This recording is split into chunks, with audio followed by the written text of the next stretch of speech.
everybody, welcome back to class. Today we're going to be making healthy burgers. I'd mentioned before that when we have pizza, there's no way I can have a life without pizza, so I had to make it healthy. We're going to do the same thing with burgers today. Whoppers, 20 points. So how I'm going to be talking about things today is points because I am on the Weight Watchers plan. But what you'll find is that the things that I'm recommending will also be lower in calories, they'll be lower in fats. In some cases, they'll also be lower than in carbs, but you have to check the labels and see what works best for you. So back to the points conversation. If you make a burger at home using ground beef, just a normal burger, you're looking at around 15 points. I'm going to try and get us down to about 5 or 4 points, depending on where you're willing to make little changes to make the burger a little more healthy. Okay, so some of the places where we can save is the ketchup. That goes on top. I know it doesn't seem like it's a lot, but there's 1 point per tablespoon for ketchup. So we're going to be working with a sugar-free option once I use all of this big bad boy, which is 0 points. So I'm just going to be looking for ways to swap out where I'm spending my points during the day. Another place where you can save is on cheese. If cheese is super important to you, then go with the full fat, but maybe try a half of a slice instead of a full slice. If cheese isn't as important to you, maybe try a low fat version, but I like the full fat. Another place where you can really save some points is on the bun. So a regular hamburger bun is 4 points. If you go with a keto option, which I really like this version, you're looking at 1 point for a bun, and I really only use a half a bun. If you only have regular bread, you can do open face, and that's only 2 slices. See, this is all about determining what part of the burger is most important to you and where you want to make little changes to make it better for you.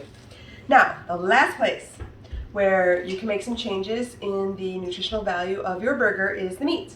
And like I mentioned earlier, we're looking at 20 points for a Big Mac. No, I'm sorry, 20 points for a Whopper, 18 points for a Big Mac, 15 points if you're making it with ground beef at home, and we're going to try and get to 4 or 5 points here. So I have 93% lean ground turkey. They also have like a 99% lean option, that's 0 points. This is 2 points per burger, and the reason it is the things I'm going to add to it is going to make it a little less meat and some other ingredients to make up for the volume. If you wanted to use ground beef, you're looking at around 9 points for 3 ounces. And yeah, so you just have to decide, is ground beef really important to you? Are you willing to take a little experimenting into turkey? And that's what we're going to talk about today. I'm going to be making turkey burgers, and I know some of you guys think, oh, turkey burgers, they really don't have any flavor, but let's change that. And there's lots of different things you can do with turkey burgers. What I have here is I have some sauteed onions and peppers that I cooked up this week, and I just have them left over. I'm going to go ahead and put them into the turkey meat. And I'm going to get some gloves on,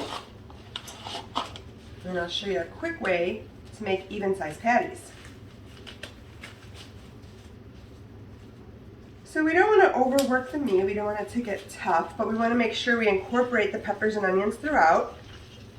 So I'm just going to kind of fold them in a little. I already cut the peppers into smaller pieces so we don't have big chunks of peppers and onions, which is how I originally cooked them. Alright, so I'm just taking the meat and I'm kind of putting it in the bottom of the bowl. Alright. And then, how do I get even-sized burgers? Now, I used about 1.25 pounds of turkey meat. I get the big packages at Sam's Club, and they're 2.5 pounds per package, so I split those in half and freeze them.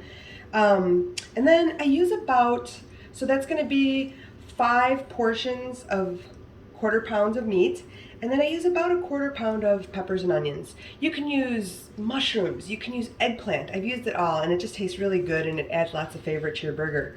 So what I'm going to do to make this even, and I'm going to make 6 burgers because I added that extra 1/4 pound of peppers and onions. I'm going to cut this into 6 slices, kind of like it's a pie, and then that way I can easily scoop them out and make my burgers, and they're all about the same size. So just cut it in half right here. And then we want to do a third, and then another third, get this another glove back on. Ah.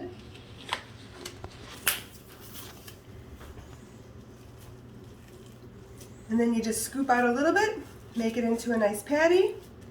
And then I'm going to make these all into patties, and then we're going to put them in the refrigerator for about 30 minutes to let them firm up a little bit so that they'll stay nice and firm in the pan.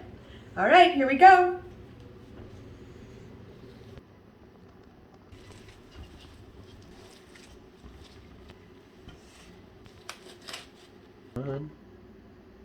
Okay, we're back. So we let our burgers chill in the fridge and tighten up a little bit. Now, usually I like to not use as much salt, but here's one of the places where I think salt's really important because we need to add some flavor in these burgers, and the peppers and onions help, but salt is king when we do peppers and onions. When we do burgers. So I'm gonna season these quite aggressively. And I'm using salt, pepper, and garlic powder. You'll see I'm seasoning from a little higher up so I have a nice even distribution of the salt. I'm gonna have to use my other hand on the other burger though. I'm going to use my gloved hand to flip these and to pat the seasoning in.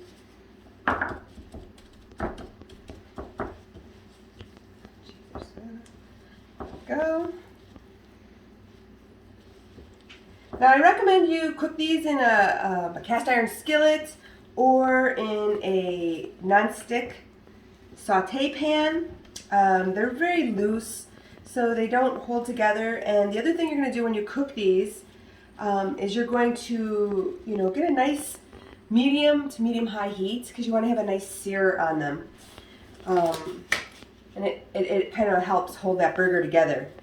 Now, once I get these out, which I will put pictures down below, I top it with some guacamole, and I use a half a cup of holy guacamole for 2 points just because I love it. If I have any roasted red peppers, I love throwing those on my burgers as well.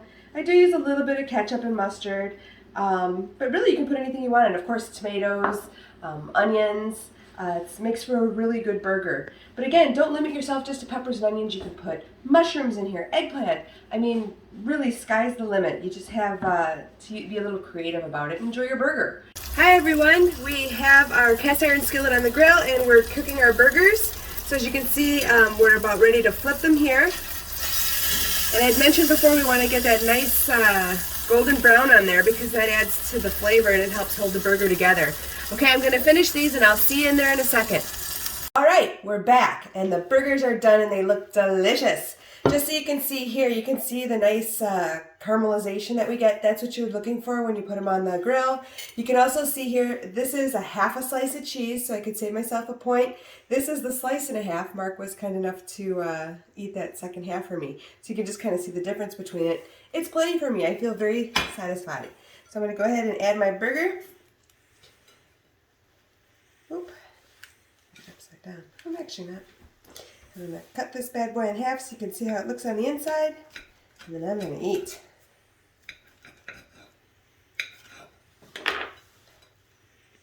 Oh yeah, I can't wait.